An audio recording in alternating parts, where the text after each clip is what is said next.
What is the brief history of India? The history of India starts with the existence of India itself as it located in the continent of Asia. India covers 2,973,193 square kilometers of land and 314,070 square kilometers of water, making it the seventh largest nation in the world with a total area of 3,287,263 square kilometers, surrounded by Bhutan, Nepal, and Bangladesh to the northeast, China to the north, Pakistan to the northwest, and Sri Lanka on the southeast coast. India's social, economic, and cultural configurations are the products of a long process of regional expansion. India is a land of ancient civilizations. Indian history begins with the birth of the Indus Valley Civilization and the coming of the Aryans. These two phases are usually described as the pre-Vedic and Vedic age. Hinduism arose in the Vedic period. The 5th century saw the unification of India under Ashoka, who had converted to Buddhism, and it is in his reign that Buddhism spread in many parts of Asia. In the 8th century, Islam came to India for the first time, and by the 11th century had firmly established itself in India as a political force. It resulted in the formation of the Delhi Sultanate, which was finally succeeded by the Mughal Empire, under which India once again achieved a large measure of political unity. It was in the 17th century that the Europeans came to India. This coincided with the disintegration of the Mughal Empire, paving the way for regional states. In the contest for supremacy, the English emerged victors.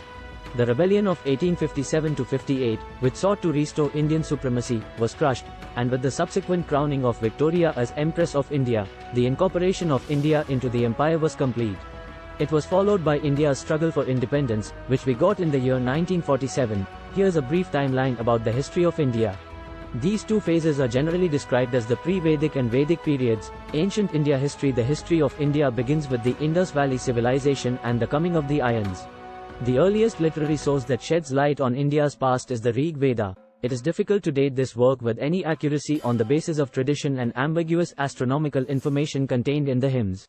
Indus Valley Civilization, which flourished between 2800 BC and 1800 BC, had an advanced and flourishing economic system. The Indus Valley people practiced agriculture, domesticated animals, made tools and weapons from copper, bronze, and tin, and even traded with some Middle East countries. The Indus Valley Civilization. A long time ago, in the Eastern world, there rose a few civilizations. Along with the Mesopotamian civilization and the Egyptian civilization, rose the Indus Valley Civilization spanning northwest India and modern-day Pakistan. The fertile Indus Valley made it possible for agriculture to be carried out on a large scale. The most well-known towns of the Indus Valley in today's date are Mohenjo-daro and Harappa.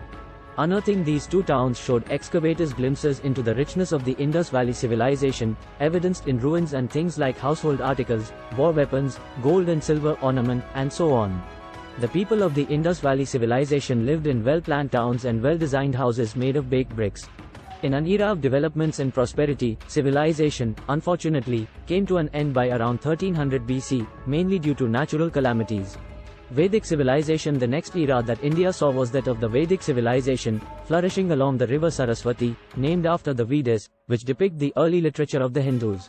The two greatest epics of this period were the Ramayana and the Mahabharata, still held in great reverence by the followers of Hinduism.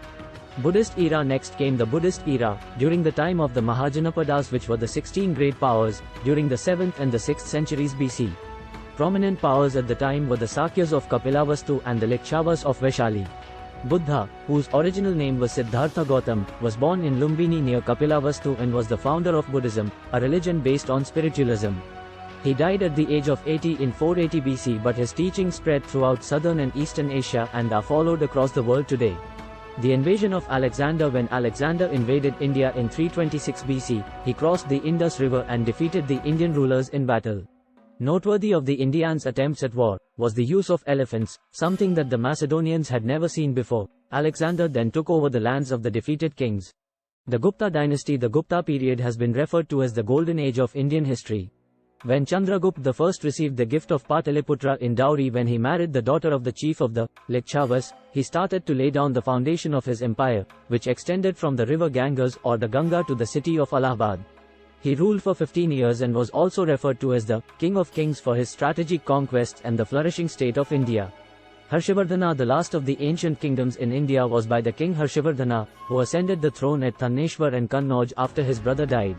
While successful in a few of his conquests, he eventually got defeated by the Chalukya kingdom of Deccan India. Harshavardhana was well known for establishing relations with the Chinese, and also for having high religious tolerance and strong administrative capabilities. Medieval Indian history. The medieval history of India is renowned for deriving a lot of its character from Islamic kingdoms, extending across almost 3 generations. Medieval India included a number of kingdoms and dynasties. The Chalukyas, the Pallavas, the Pandyas, the Rashtrakutas, the Cholas. The Cholas were the most important rulers at this time, the 9th century AD. Their kingdom covered a large part of South India, including Sri Lanka and the Maldives. While the rulers ruled bravely and carried out the annexation of multiple territories in India, the empire came to an end in the 14th century AD with an invasion by a man named Kafur Malik. The monuments from the Chola dynasty are still intact and are known for their rustic charm. The next major empire was that of the Mughals, preceded by a rise in Islamic rulers. The invasion of Timur was a significant point in Indian history before a Hindu revival movement called the Bhakti movement came to be. Finally, in the 16th century, the Mughal Empire started to rise. One of the greatest empire of India, the Mughal Empire was a rich and glorious one, with the whole of India united and ruled by one monarch. The Mughal kings were Babur, Humayun, Sher Shah Suri, not a Mughal king, Akbar, Jahangir, Shah Jahan, and Aurangzeb. They were responsible for setting up efficient public administration, laying out infrastructure, and promoting the arts. A large number of monuments in India today exist from the Mughal period. The death of the last Mughal king, Aurangzeb, sowed the seeds of disintegration within India. Influences of Islamic architecture in India. The Mughal kings are still looked back in awe. Akbar Emperor Akbar, also known as Akbar the Great or Jalaluddin Muhammad Akbar, was the third emperor of the Mughal Empire, after Babur and Humayun.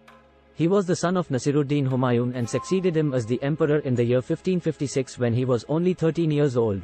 Shah Jahan, also known as Shahabuddin Muhammad Shah Jahan, was a Mughal emperor who ruled in the Indian subcontinent from 1628 to 1658. He was the fifth Mughal ruler, after Babur, Humayun, Akbar, and Jahangir. Shah Jahan succeeded the throne after revolting against his father, Jahangir. Chhatrapati Shivaji Maharaj was the founder of the Maratha Empire in western India. He is considered to be one of the greatest warriors of his time, and even today, stories of his exploits are narrated as a part of the folklore. During the late 16th and the 17th centuries, the European trading companies in India competed with each other ferociously. By the last quarter of the 18th century, the English had outdone all others and established themselves as the dominant power in India. The British administered India for a period of about 2 centuries and brought about revolutionary changes in the social, political and economic life of the country. However, the zenith of colonization was achieved when the British arrived in the early 1600s as traders. Capitalizing on the disintegration that existed in India after the Mughal rule, the British actively used the strategy of divide and rule to rule over India for over 2 centuries. While the British had come in earlier, they only achieved political power in 1757 AD after the Battle of Plassey. They took a keen interest in the resources that India had to offer and have been looked back at as plunderers of India's wealth of resources, as they took cotton, spices, silk, and tea, amongst numerous other resources. While they did lay out a massive chunk of India's infrastructure, by also bringing the Indian steam engines, it is seldom looked back at as an equal relationship. The British Raj was divisive and pit Indians against one another, on the basis of religion, and also mistreated the labourers. The Indians were essentially slaves of the British rule and were working hard without any returns on their